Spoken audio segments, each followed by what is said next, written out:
Reagan, as you mentioned, was an ardent Zionist. He believed that the Jewish people should have self-determination in their ancestral homeland. He had very warm things to say about Israel. He spoke very positively about his relationship with Israelis.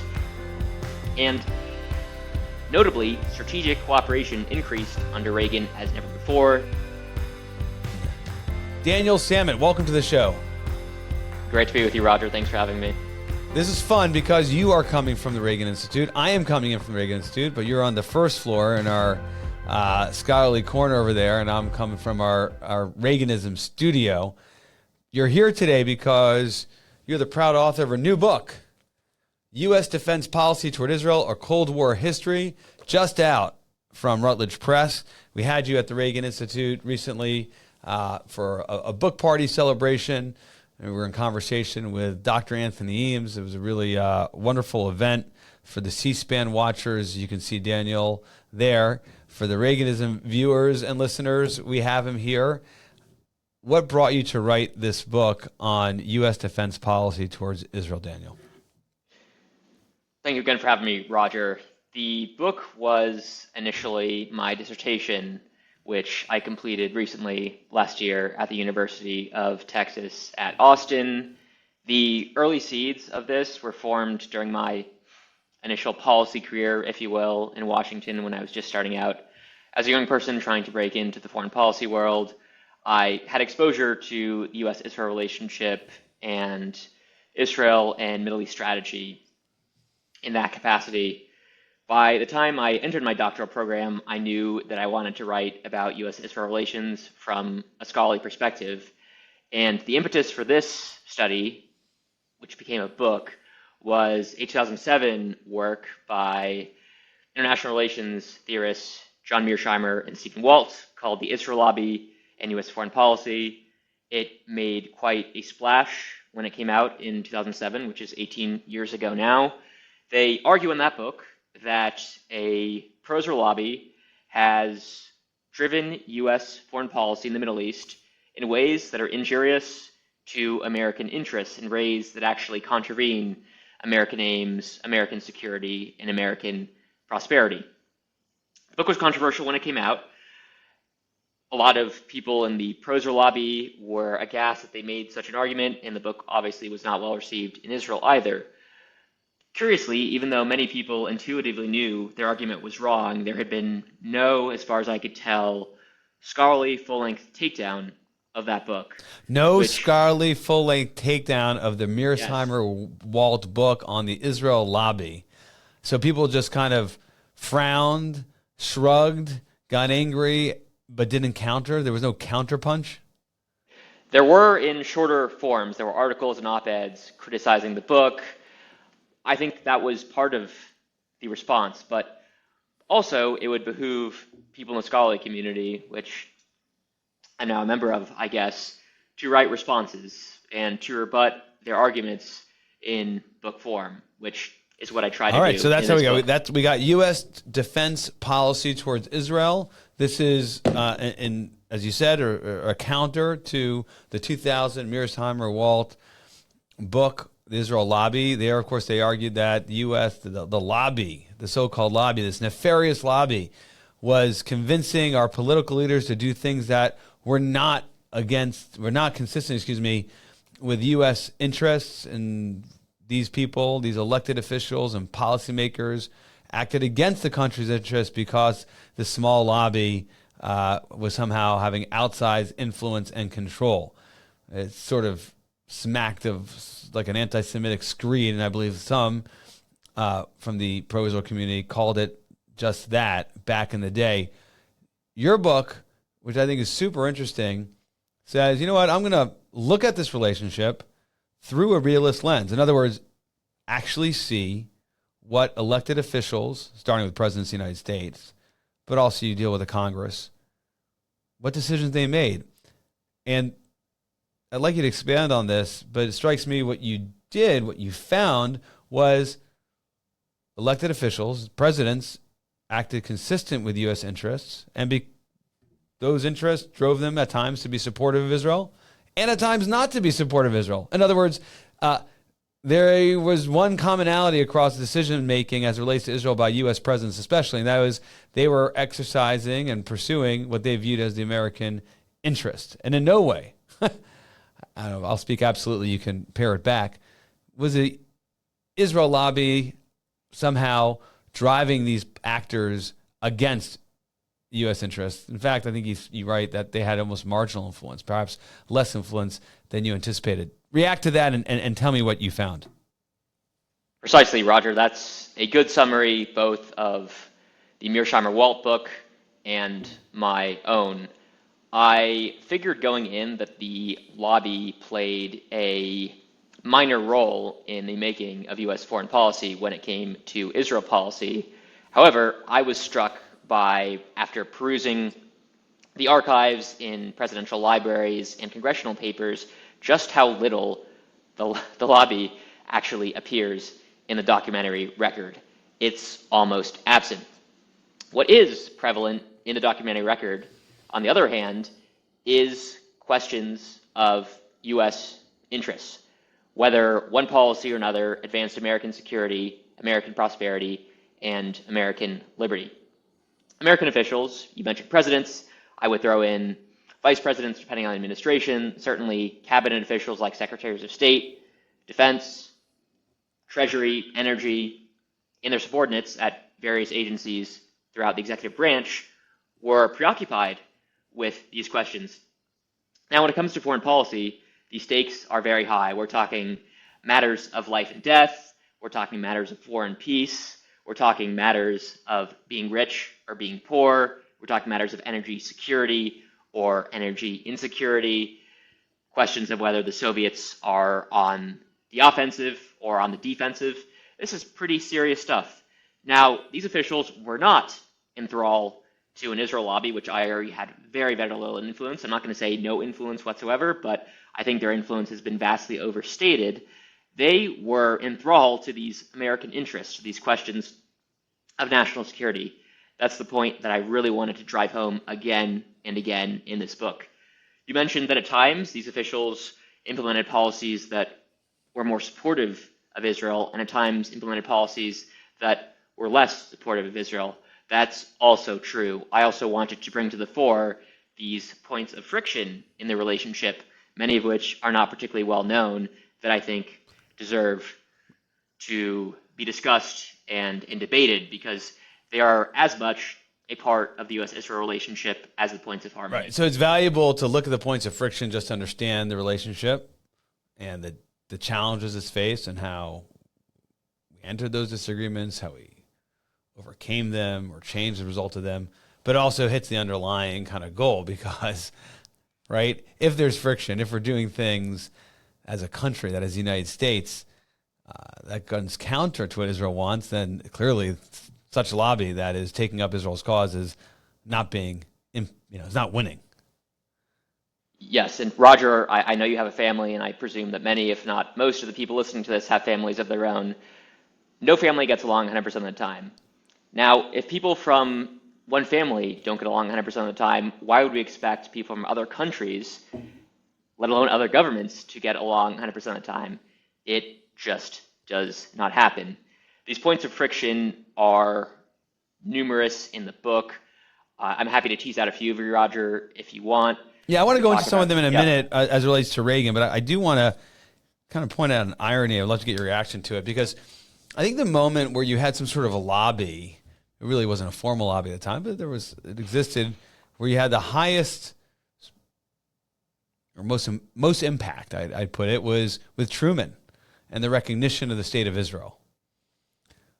Shortly after the UN General Assembly voted to make Israel a state, the United States follows and recognizes them. And there was a push from the American Jewish community to get there. It was actually a personal relationship that Truman had with his old business partners, I understand, his kind of haberdasher, Eddie Jacobson, and yes, they got across the finish line. That was before you had the American Israel Political Affairs, committee. We didn't have AIPAC at the time. You had other organizations.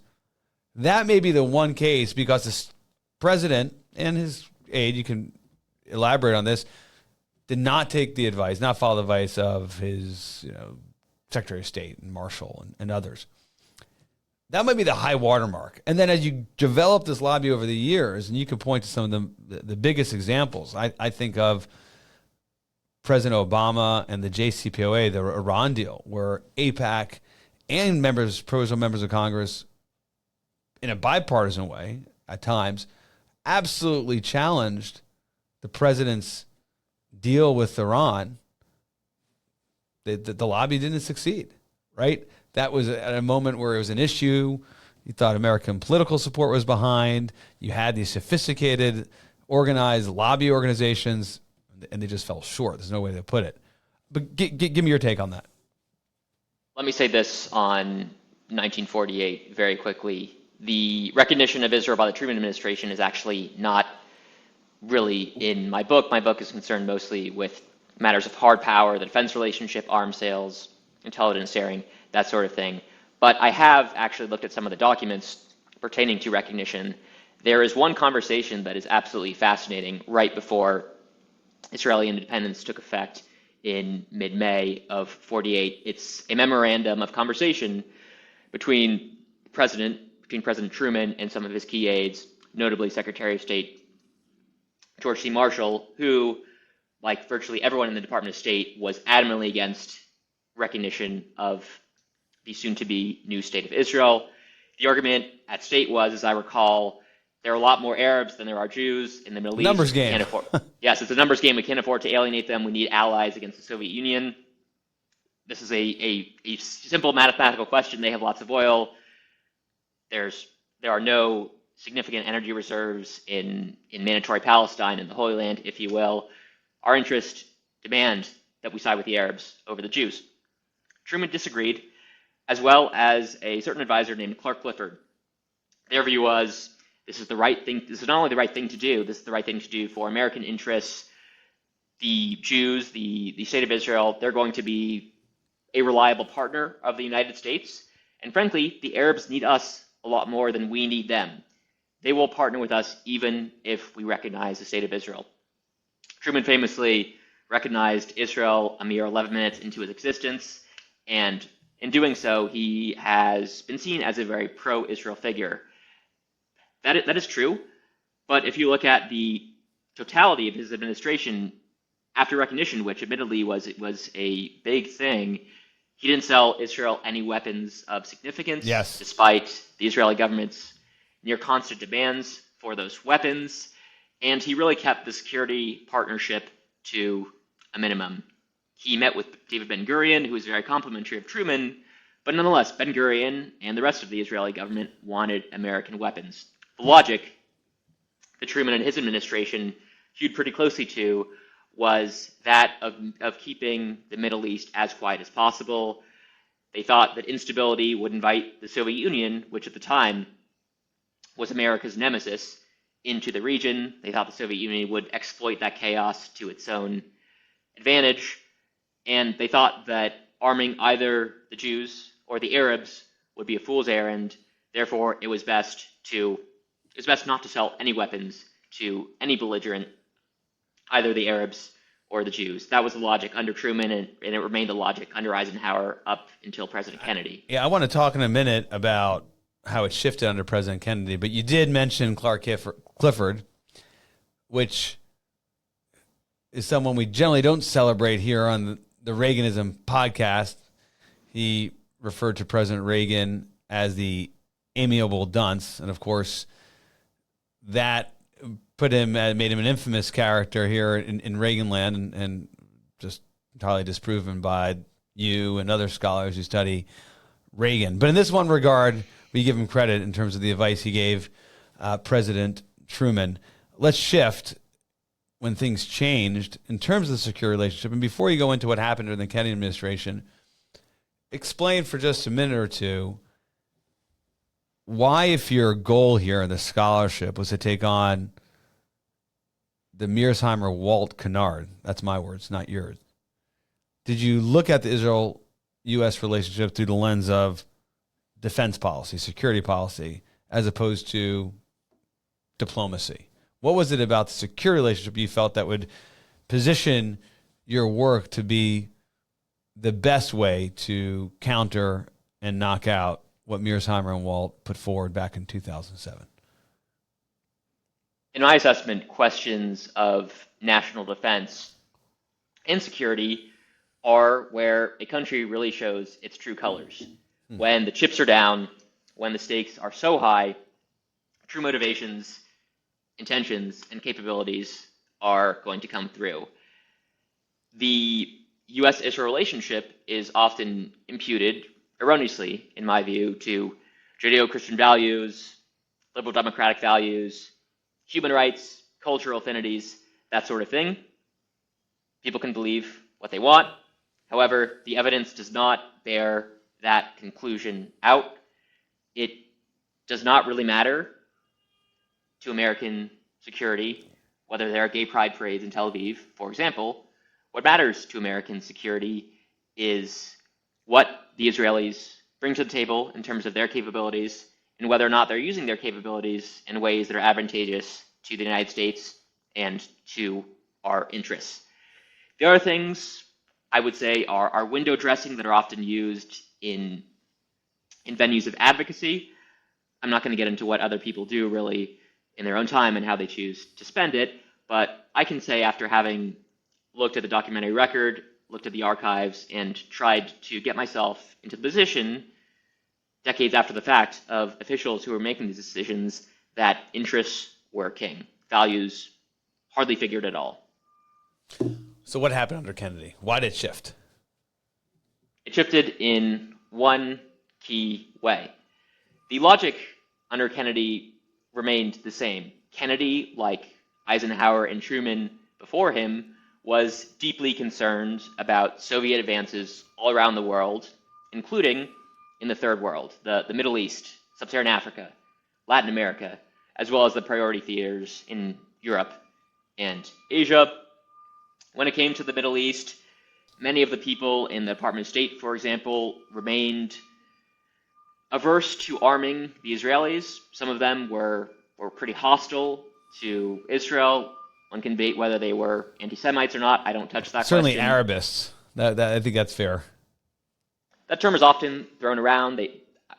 I'm not sure if I've used that term, Arabists, but people who were first and foremost interested in maintaining or developing good partnerships with the Arab states, namely with a man named President Gamal Abdel Nasser of Egypt, who was in power and was the leader of the Arab world. Egypt was the most populous Arab country at the time. Kennedy was very interested in currying favor with Nasser. Nasser had already purchased Soviet weapons from the Eastern Bloc, but there were hopes in the administration that he could somehow be won over, and that would be a big victory for American grand strategy, because every country that was in the U.S. camp was one country that was not in the Soviet camp. It was the political chessboard of the day, geopolitical chessboard of the day. You're either red or you're with the West. Exactly right. Israel was in some ways already aligned with the West, but it was not a full-fledged security partnership. The logic still held. We can't sell the Arabs weapons. We can't sell the Jews weapons. We can't sell the Israelis weapons. If we do, there will be fire and brimstone in the Middle East, war. That's not good. The turning point came when it was determined that the Israelis were actually vulnerable to Arab aerial attacks.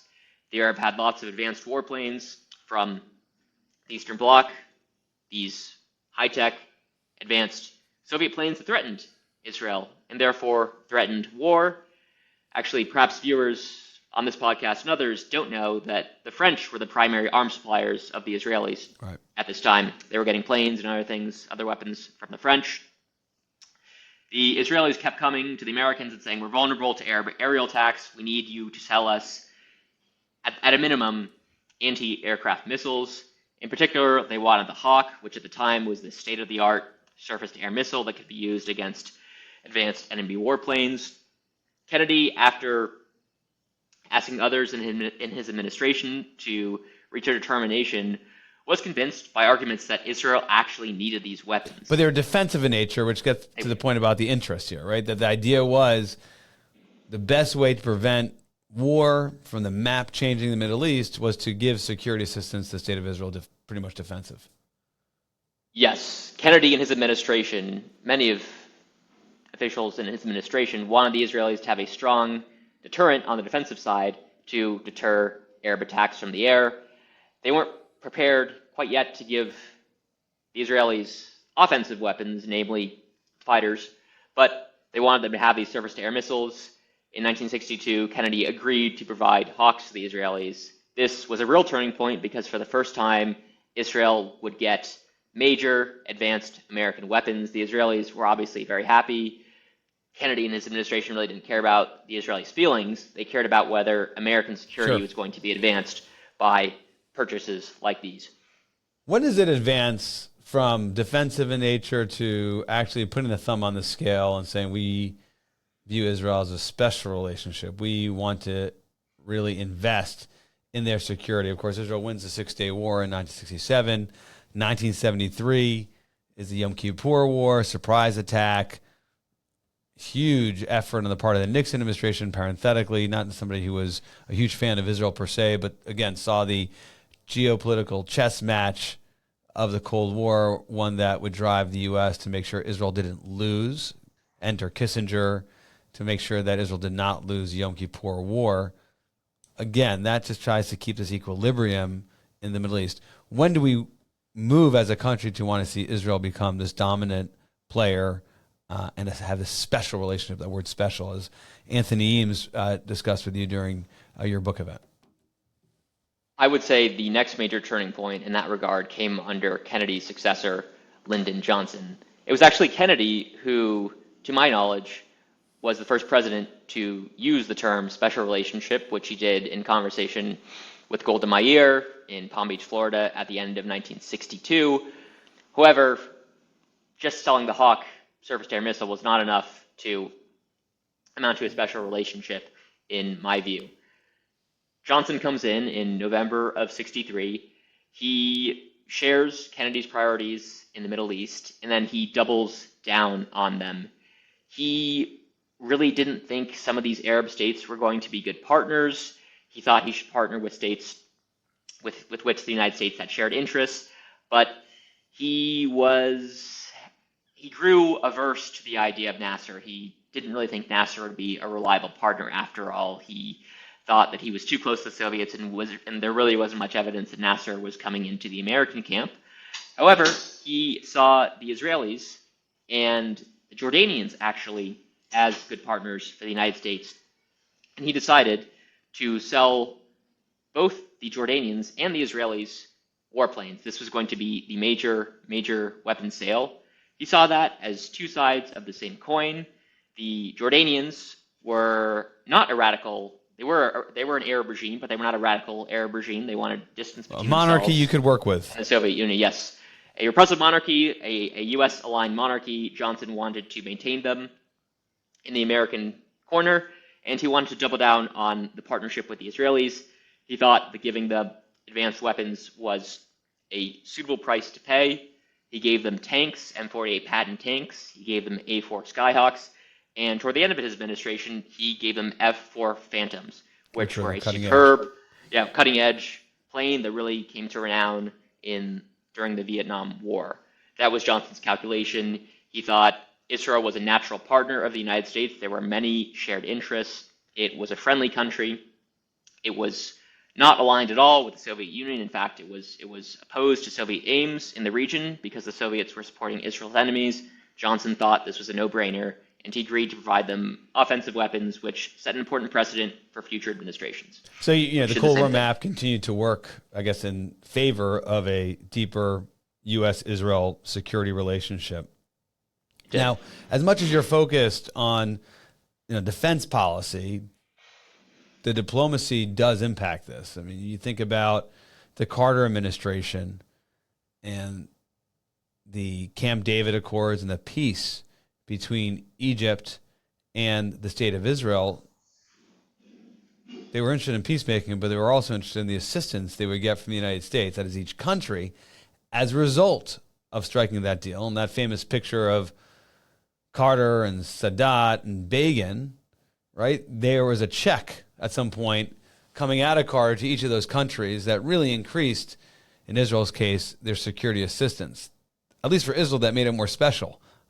What happened as a result of that diplomacy, and how did it impact the security relationship? I'm trying here to get into the Reagan years because that follows closely soon after the Camp David Accords.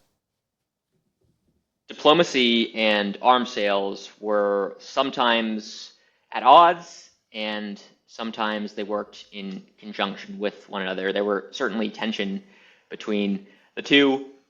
Each administration, really starting with Kennedy, certainly Johnson, and their successors, were interested in peace, and they often worked vigorously toward an Arab-Israeli settlement.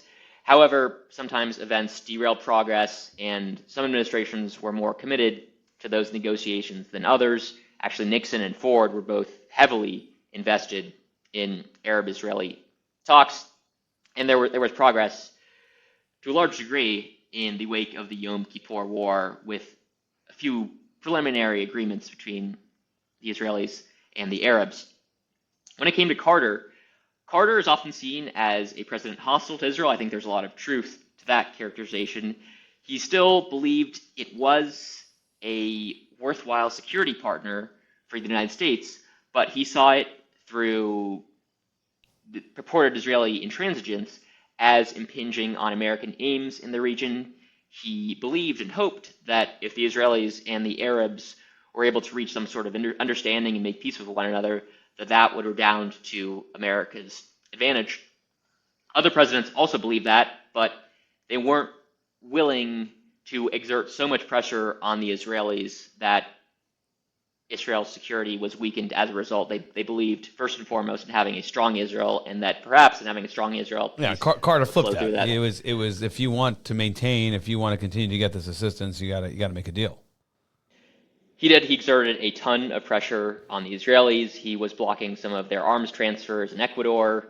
He was having some very stern words for Prime Minister Begin, who comes to power shortly after Carter takes office. You know this history very well. In 1977, he actually in his diary says that in terms of peace negotiations, I think it was something along the lines of Egypt's been the best, then the Jordanians, Syria far back, and Israel even worse.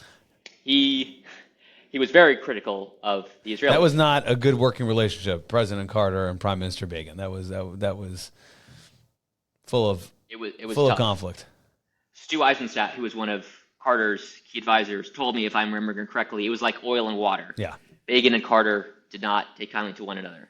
Even so, despite all that tension, all that animosity, the two leaders were able to work together to advance their mutual interest. You mentioned the Camp David Accords, which precipitated the Israel-Egypt peace treaty the following year. That was a big achievement. All three countries wanted peace. They all thought it was in their interest.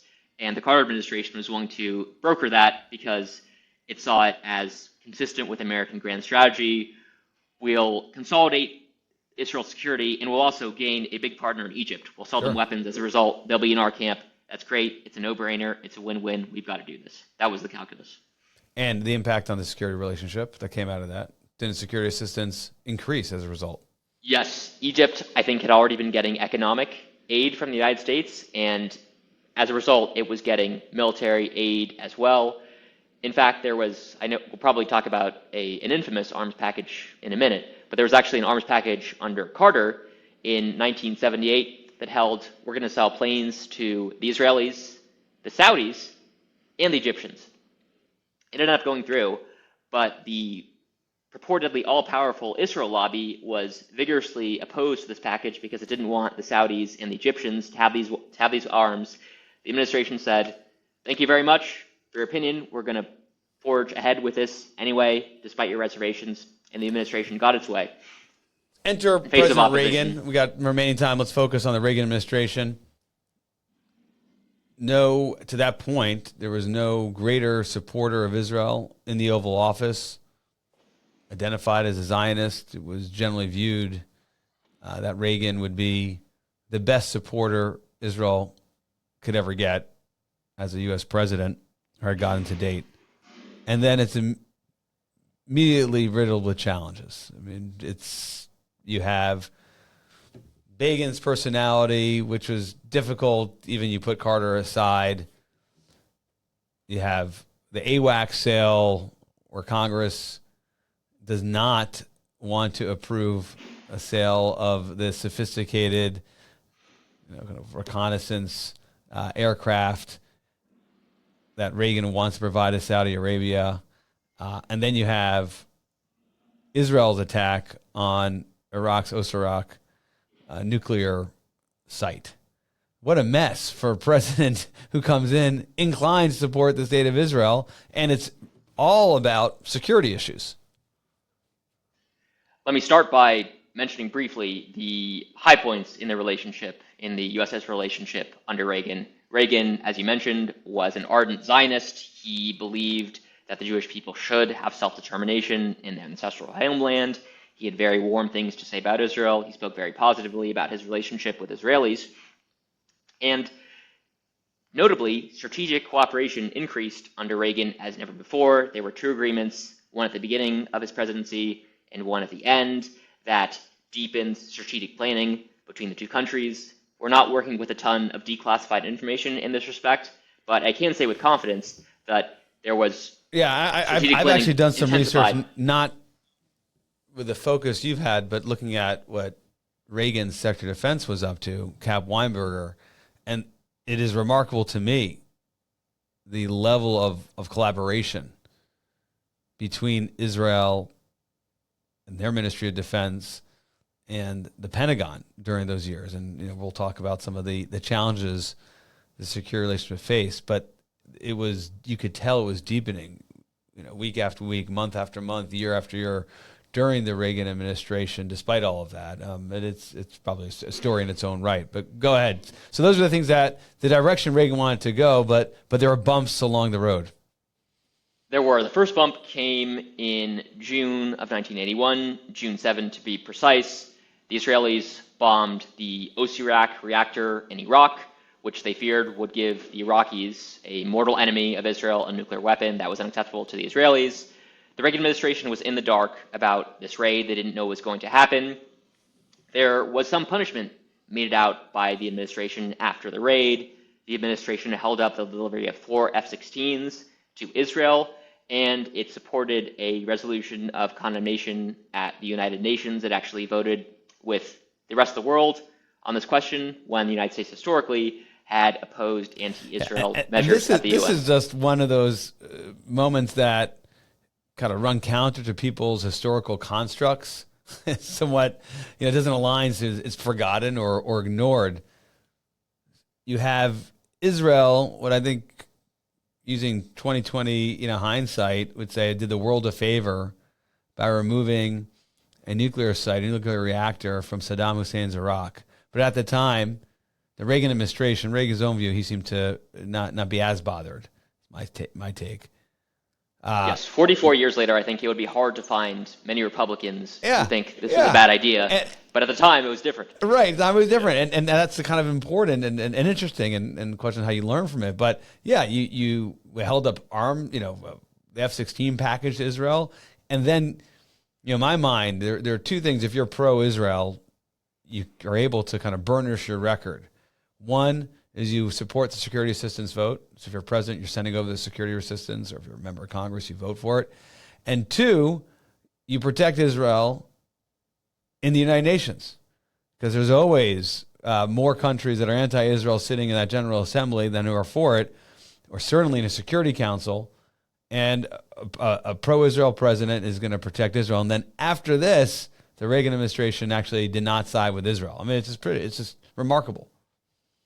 Yes, it almost beggars belief if you compare it to more contemporary episodes. The other moment of tension that happened in 1981 was later that year. We had something called the AWACS package, which was a political mess for the administration. It was trying to sell to Saudi Arabia, of all places, the AWACS, which was an aerial reconnaissance system manufactured by Boeing that the Saudis wanted. The Saudis were a tough sell for the administration when it came to politics. A lot of Americans resented the oil embargo that the Saudis had helped implement against the United States and some of its partners. And they were at war with Israel. I mean, there was no diplomatic relationship between, right? This is what part of the risk. yes, the Saudis weren't the ones in 67 and 73 attacking the Israelis in any significant numbers, but diplomatically. there was, yeah, they had no official relations. They were nominally enemies, and the pro-Israel lobby did not want advanced American weapons in the hands of Saudi Arabia, which it did not trust at all. Congress was also, at the outset, strongly opposed to this package. It was clear the administration was going to have to exert and spend a lot of its political capital in furtherance of this sale. There was a vote in the House of Representatives, I think in either the beginning or mid-October of 1981, and the resolution of disapproval of the sale, meaning a measure to block the sale, passed the House by a pretty wide margin. I think it was something like 301 to 111. It was not close. And it was on to the Senate. And if the Senate voted to kill the sale through that resolution of disapproval, the administration was in big trouble, because then I think it would have to veto that resolution, which would have caused all sorts of problems. It doesn't look good when you have a Republican Senate. I mean, it was just that would have been a hot mess. So Reagan lobbied pretty hard on that, right? Yes, he lobbied pretty hard. He had Chief of Staff James Baker and his National Security Advisor Richard Allen really working the telephone lines, calling people, having meetings. You'll appreciate this, Roger. I found one newspaper article from the San Francisco Chronicle that said Senator Hayakawa, who is from Reagan's home state of California, a Republican, called Reagan close to the 11th hour, telling him that he was going to switch his vote from against the president to for the president. Reagan told him in response, "God bless you." So there was a lot in the line for the president, a lot in the line for the administration. They pull out all the stops. The vote comes in the Senate, and it's 52-48 in the president's favor. Weeks earlier, it looked like the president was going to lose big time, and then eventually he was able to get it over the line. But to your governing thesis, right? That would be a great example where the lobby went full court press. They had Congress seemingly on their side, hadn't convinced the president nor his cabinet, and the lobby didn't succeed. I mean, that to me, almost is the precursor to what we'd see under the JCPOA deal that President Obama made with Iran, that the Israel lobby couldn't win. I don't know if there's a case for the Israel lobby. AIPAC and others actually have won and defeated sort of a priority of a president. I don't know if it's wise for them to do that, but when they've chosen to take the president, I can't point to a case. Can you? I cannot either. So let's get to the other elements in the Reagan administration. We're in our remaining time here. What other were this kind of significant facets or developments between Israel and the United States during the Reagan presidency? Let's talk about the following year, 1982. In particular, June 6th, 1982. This marked the start of the Israelis' Operation Peace for Galilee, as they called it. This was an invasion of Lebanon, its northern neighbor. Lebanon was home to the PLO, the Palestine Liberation Organization, whose terrorists were carrying out attacks on Israelis from Lebanon. The goal of this invasion, the Israelis said, was to root out the PLO, take them on, and stop the terrorist attacks. The administration was very nervous early on to this operation. They thought it would be a lot for the Israelis to handle, and they were concerned about regional instability spreading throughout the Middle East. They were also concerned about Lebanon's territorial integrity, because it was thought that Lebanon was important to regional security. Very soon into the invasion, which in terms of tactics started out pretty well for the Israelis, they made it to Beirut, and it seemed like all hell was breaking loose. There were lots of civilian casualties. Lebanon was then and now enthralled to sectarian conflict. There were Christians, Sunnis, and Shias in the country. At the best of times, they distrusted each other, and at the worst of times, they were killing each other. It was very, very bloody, and the Israelis were wandering into this. Reagan was, frankly, incensed by some of the images he was seeing, by the carnage, the civilian casualties, and he held the Israelis at least partly responsible for the havoc that was going on. Again, I'm working with mostly classified documents here, but I can tell you, based on memoirs that were written, the discussions between the administration and the Israelis were very it's very an important tense. point for some of the clashes we saw between the Biden administration and the Netanyahu government in the past, since October 7th, as we think about overall relationship management between the United States and Israel and its prime ministers with the presidents of the United States. I remember reading Mike Deaver's memoir, who was part of the Troika, he was a deputy chief of staff, and very close relationship with Reagan. And it seemed to be a lot of Reagan's concern. And there's one story that Deaver has, I don't know if you read this one, was, just the images were too much. And people were pressuring Reagan to call Reagan and tell him to stop the bombing. It was effectively the message. Reagan didn't do that in public, though. It was, as best I can tell, and certainly the way that Deaver writes about it in the memoir, like Reagan finally picked up the phone and told Reagan, this has to stop. You have to stop the bombing. Behind closed doors, I'm not even sure it made it into the press. It was something that was somewhat, at least a story that was revealing enough to be included in a memoir. I don't know if that's the way you read the history or consistent with the documents you've reviewed, but it's another facet of a special relationship, whereas differences, not always, are kept behind closed doors out of the public eye. Yes, that's certainly what Reagan tried to do. And as I recall, if you go to the Reagan Library, you can actually listen to that conversation, that phone call between Reagan and Reagan, in which Reagan doesn't mince words. In his diary, too, he's pretty critical. Yeah. Same for the memoirs of Secretary George Shultz, for whom my postdoctoral fellowship at the Ronald Reagan Institute is named. Weinberg, in particular, Secretary of Defense, he proposed some very harsh measures against the Israelis, paring back security cooperation, perhaps even severing relations. I can't really say for sure on that question. What I can say for sure is that the administration actually put on hold the delivery of 75 F-16s at this time, which was a pretty drastic step. Yeah. We are coming to the end of our time here.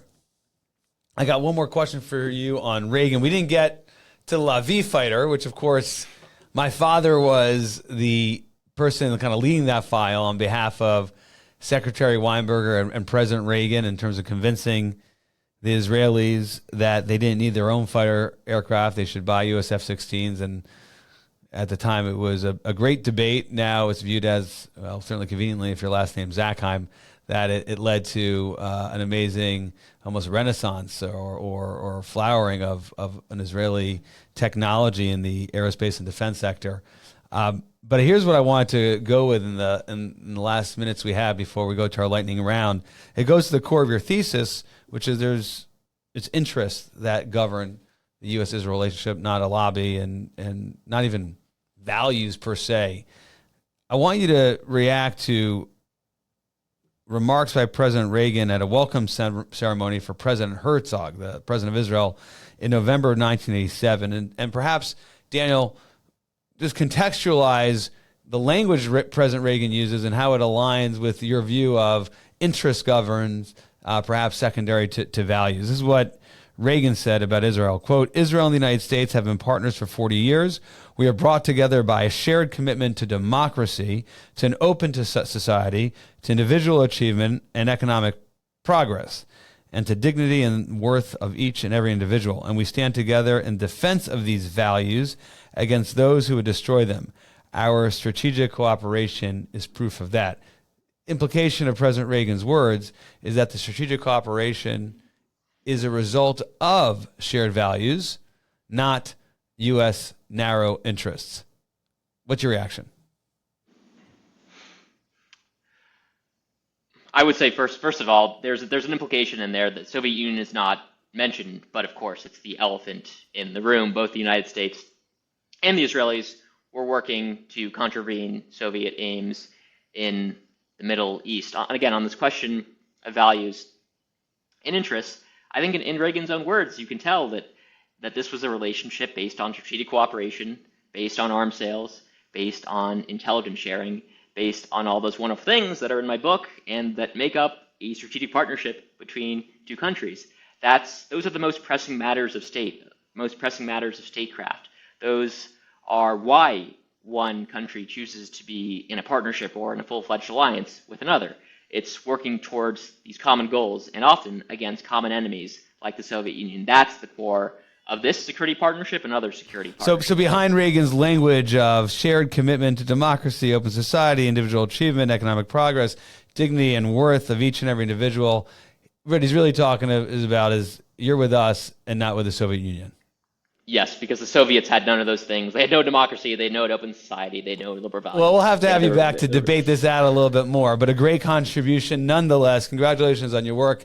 Daniel Samet, U.S. Defense Policy Towards Israel, a Cold War History. Let's go to the lightning round, where we ask our guests their favorite Reagan book, speech, and quote. What do you have? Favorite book, The Peacemaker by Will Inboden, which came out a few years ago. Will is a former mentor of mine at the University of Texas, now at the University of Florida. Favorite quote, this was early on in Reagan's presidency. Sam Donaldson of ABC News asked Reagan in a press conference if Reagan himself bears any blame for the recession in the country.